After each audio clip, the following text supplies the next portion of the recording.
안녕하세요. 마틸다입니다. 오늘도 이어서 악령과 싸우는 자 구마사제 읽어드리겠습니다. 3장 악마에게 맞서다. 난 떠나지 않아. 어느 일요일이었다. 점퍼를 걸치지 않으면 몸이 얼 것처럼 추운 한겨울이었다. 그러나 나는 평소와 같이 성당에서 나오는 신자들과 인사를 나누기 위해 사제복을 입고 성당 입구에 서 있었다. 나는 되도록 이 시간을 놓치지 않으려 한다. 신자들과 만날 수 있는 시간이기 때문이다. 신자 한 명 한 명과 웃으면서 악수를 주고받다 보면 모두와 평안함과 친밀감이 형성된다. 성당에서는 마지막으로 한 부부가 나오고 있었다. 그들은 이미 성당 안에서 보았던 분들이었다. 이렇게 작은 마을에서는 휴가를 온 사람들도 금세 낯이 익게 되기에 새로운 사람들이 있다면 금방 알아차릴 수 있다. 그들은 파트리치아 부인과 그 남편이었다. 파트리치아 부인은 이탈리아 중부 출신이고 남편은 칼라브리아 출신이었다. 그들은 20대 초반에 스위스에서 만나 결혼했다. 이들 부부는 화목하고 평범한 가족으로 부부 사이도 좋았으며 장성한 두 아들도 있었다. 그러나 이들에게는 한 가지 특이한 점이 있었다. 부인은 자신의 머리카락에 강박이 있었다. 하루에도 7, 8시간을 강박적으로 앞머리를 다듬었던 것이다. 부인의 내면에서 무언가가 부인에게 계속 앞머리가 마음에 들지 않으니 매만져야겠다고 속삭였기 때문이다. 부인은 이미 여러 전문가에게 상담을 받아본 상태였다. 적어도 67명의 정신과 의사들이 부인에게 아무 문제가 없으며 정신 또한 멀쩡하다고 장담했다. 사실 나도 부인을 봤을 때 같은 생각이었다. 부인은 자신의 생각을 아주 분명하게 표현하고 정확하게 자신의 증상을 설명했으며 말투 또한 고상하며 횡설수설하지도 않았기 때문이다. 어떤 의사들은 부인에게 항불안제를 처방했다. 그러나 이 진정제는 부인의 고민을 줄여주지 못했다. 오히려 약물로 일어날 수 있는 여러 부작용만 나타났을 뿐이다. 그러자 진정제를 처방해 주었던 의사들은 부인에게 복용을 중단하라고 했다. 한 번은 자신이 정신질환에 걸린 것이라고 고집을 부리는 부인에게 한 의사가 버럭 화를 내기까지 했다. 부인, 저와 부인 중 어느 쪽이 정신과 전문이라고 생각하세요? 정신질환이 아니라고 하지만 부인은 머리카락을 손으로 다듬는 일을 멈출 수 없었다. 그는 그 일에 전문가로 보일 정도였다. 나는 부부의 삶이나 신앙생활에 대해 좀 더 자세히 들어봐야겠다고 생각했다. 부인은 자신과 남편 모두 가톨릭 신자이긴 하지만 냉담 중이라고 했다. 그러나 주님 부활 대축일 같은 때는 성당에 가며 영명축일에도 가끔 미사에 참석한다고 했다. 그런데 이들에게 말도 안 되는 일이 벌어졌다. 부부가 이탈리아 토스카나 지역의 피틸리아노라는 도시에 살 때였다. 부부는 토스카나 지역에서 그리 멀지 않은 도시인 이스키아 디 카스트로에 있는 십자가에 못 박힌 지극히 거룩하신 예수님 성지에 방문했는데 이곳에서 파트리치아 부인은 갑자기 남자 목소리를 내기 시작했다. 남편은 심장이 멎는 줄 알았다고 한다. 난 이런 건 못 보겠으니 그만 가자고. 부인이 음침한 목소리로 말했다. 그러고는 성당에 걸려있던 요한 바오로 2세 교황님의 초상화를 가리키며 이렇게 말하기도 했다. 내게서 많은 사람들을 빼앗아간 바로 그자잖아. 너무 놀란 부부는 자신들이 사는 토스카나 지역의 구마사제를 만났다. 그러나 그는 너무 일이 많아 쿠어 교구에 있는 나를 소개해 주었다고 했다. 나는 이들을 위해 기도 모임의 신자들을 불렀다. 그리고 부부와 기도 모임의 신자들과 함께 다 같이 묵주기도를 소리내어 바쳤다. 그러면서 나는 속으로 악마에게 말했다. 주님의 이름으로 명하노니 너의 이름을 말해라.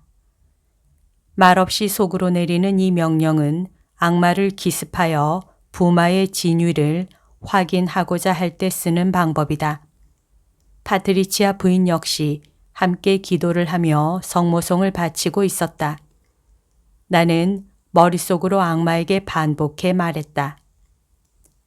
주님의 이름으로 명하노니 너의 이름을 말해라. 은총이 가득하신 마리아님, 말 안 해주지. 주님께서 함께 계시니. 부인이 소리 높여 말했다. 내가 마음속으로 던졌던 질문에 악마는 대답을 하고 있었다. 파트리치아 부인 안에서 자신의 존재를 드러낸 것이다.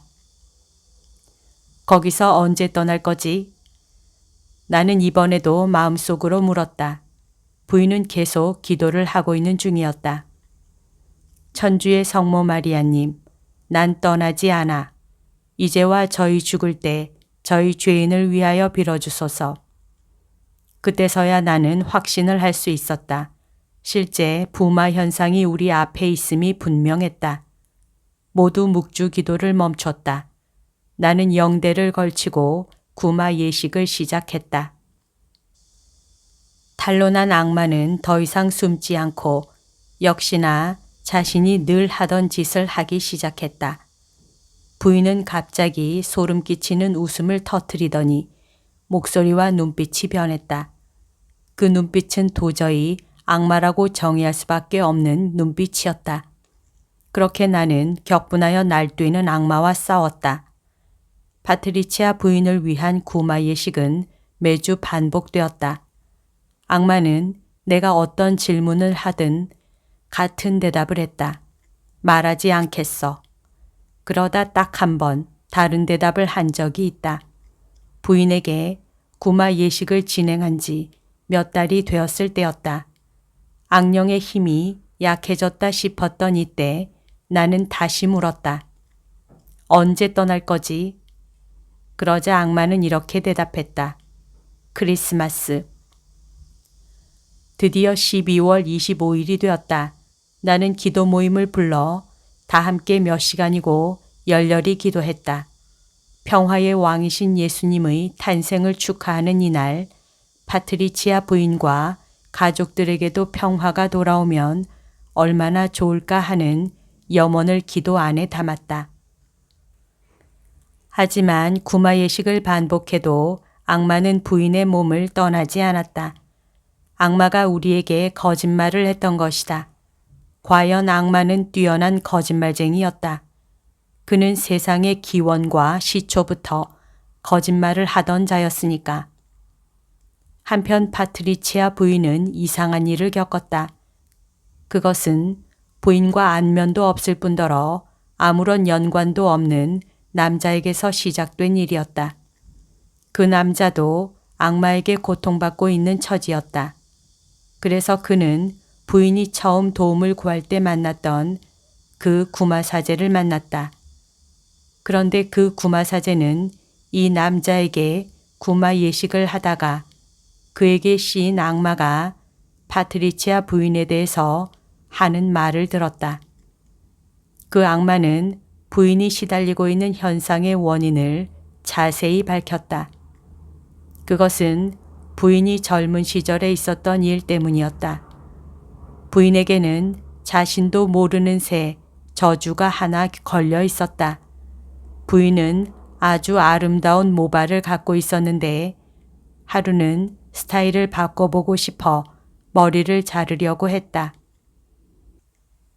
미용사는 부인에게 잘린 머리카락을 가발용으로 써도 되냐고 물었고 부인은 대수롭지 않게 그렇게 하라고 했다.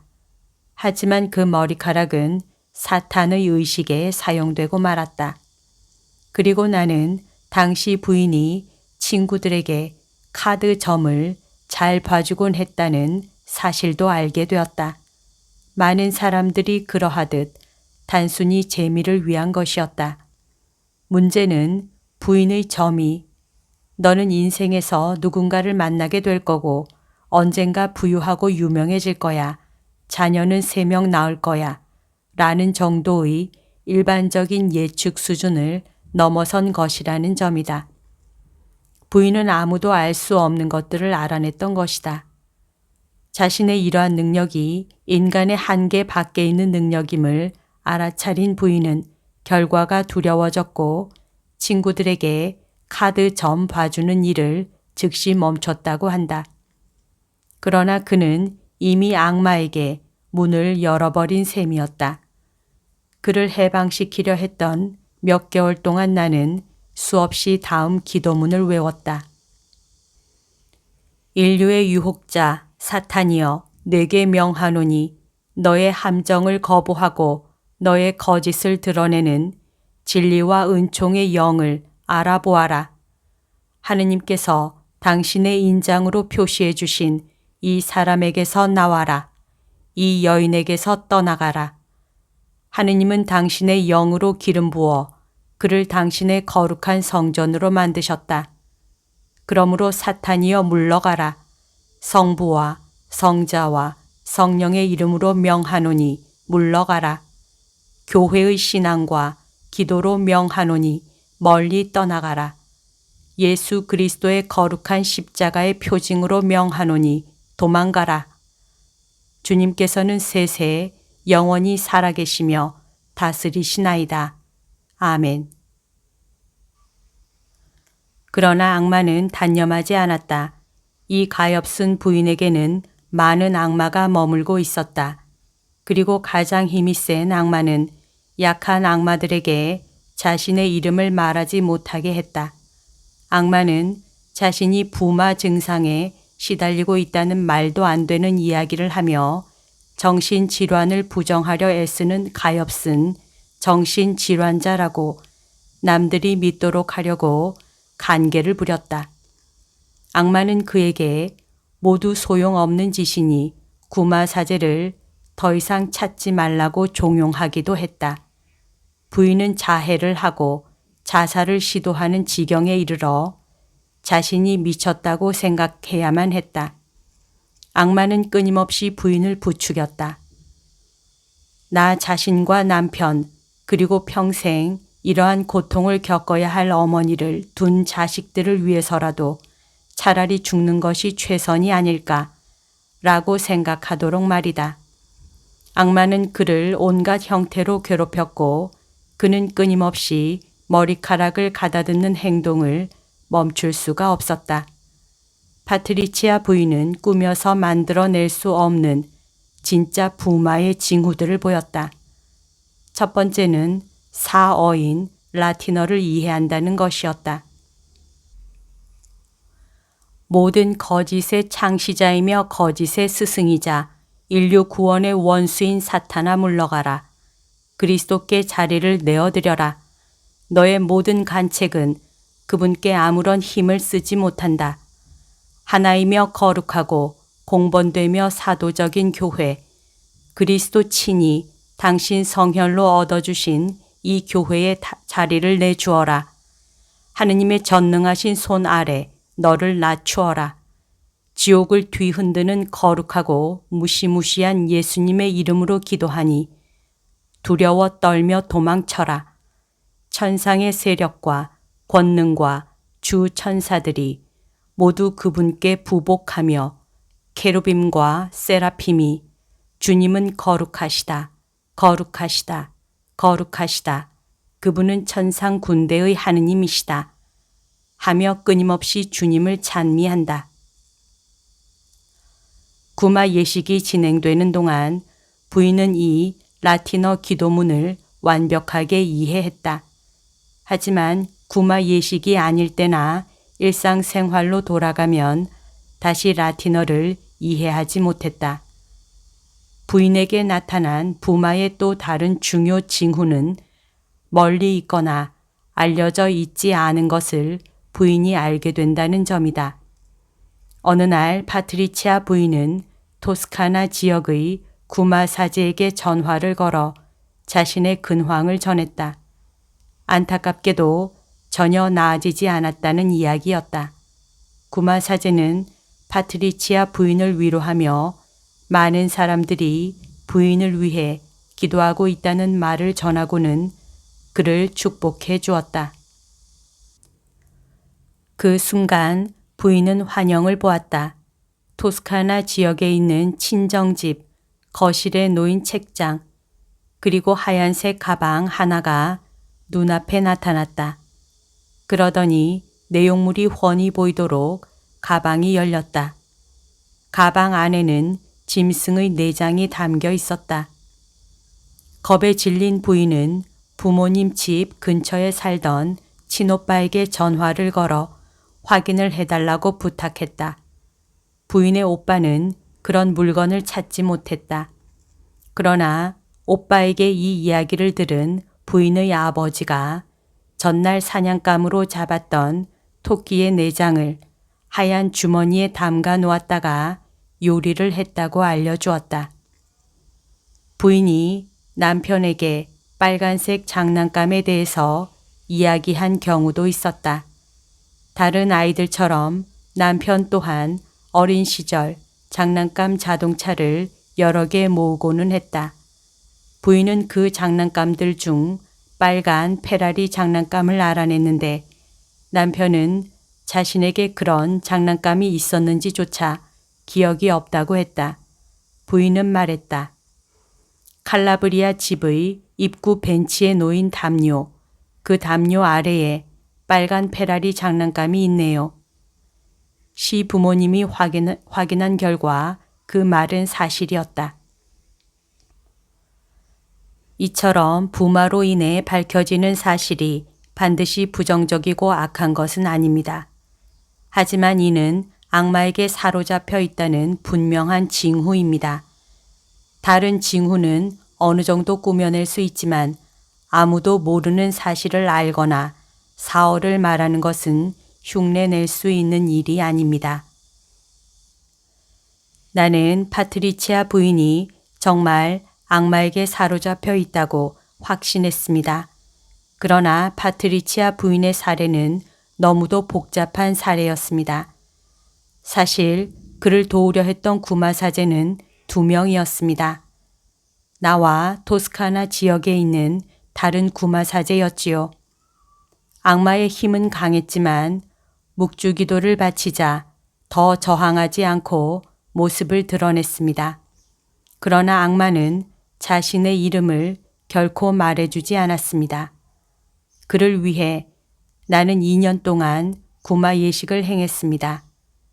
하지만 부인을 해방시키는 데에는 큰 장애물이 있었습니다. 바로 부인이 자신이 이미 미쳤다고 생각한다는 것입니다. 모든 정신과 의사들이 기껏해야 진정제를 처방해주며 집으로 돌려보내는데도 부인은 자신이 미쳤다고 생각했기 때문에 구마 과정에 충분히 협조하지 않았습니다. 앞서 말씀드렸듯이 구마 예식은 성사가 아니라 준성사입니다. 그렇기 때문에 구마 예식을 행하는 사제는 물론 도와주는 사람들 그리고 당사자의 믿음이 클수록 구마 예식의 효력도 커집니다. 그러니 그리스도가 죄와 죽음을 이기셨으며 우리를 어둠의 세력에 내버려 두지 않으실 것이라는 필사적인 믿음이 필요합니다. 매주 토요일 부부는 차로 4시간가량 달려 자매단으로 나를 찾아왔습니다. 집에 돌아가는 데는 또다시 4시간이 걸렸지요. 이렇게 매주 토요일마다 2년을 다녔습니다. 나와 함께 기도를 바치는 동안 부인은 머리카락에 대한 강박에서 벗어나려 애썼지만 완전히 떨쳐내지는 못했습니다. 부인의 집에서 가까운 구마사제가 일정이 여유로워졌을 때 나는 상의 끝에 부인이 더 가까운 토스카나 지역 구마사제의 도움을 받을 수 있도록 했습니다. 그리고 얼마 전 토스카나 지역 구마사제에게서 부인의 근황을 듣게 되었습니다. 안타깝게도 부인의 상황은 아직 해결되지 못했다고 합니다. 악마가 한번 인간에게 자리를 잡고 나면 대체로 그 뿌리를 뽑기란 참으로 어려우며 많은 시간이 필요합니다. 그렇다고 구마 예식을 너무 자주 반복해서도 안 되는데 구마 예식을 한번 진행하는 데만 30분이 넘게 걸릴 만큼 길어서 굉장히 지칠 수 있기 때문입니다. 그러나 나 역시 주님 성탄 대축일에 구마 예식을 3번이나 반복했던 기억이 있습니다. 순진하게도 주님이 탄생하신 날에 떠날 것이라 했던 악마의 말을 믿었기 때문이지요. 해방은 약속의 문제가 아닙니다. 해방은 오로지 하느님이 이를 허락하실 때에 이루어집니다. 여기까지가 오늘 들려드릴 내용입니다. 오늘도 하느님의 뜻 안에서 서로 사랑하는 하루 보냅시다. 사랑합니다. 축복합니다.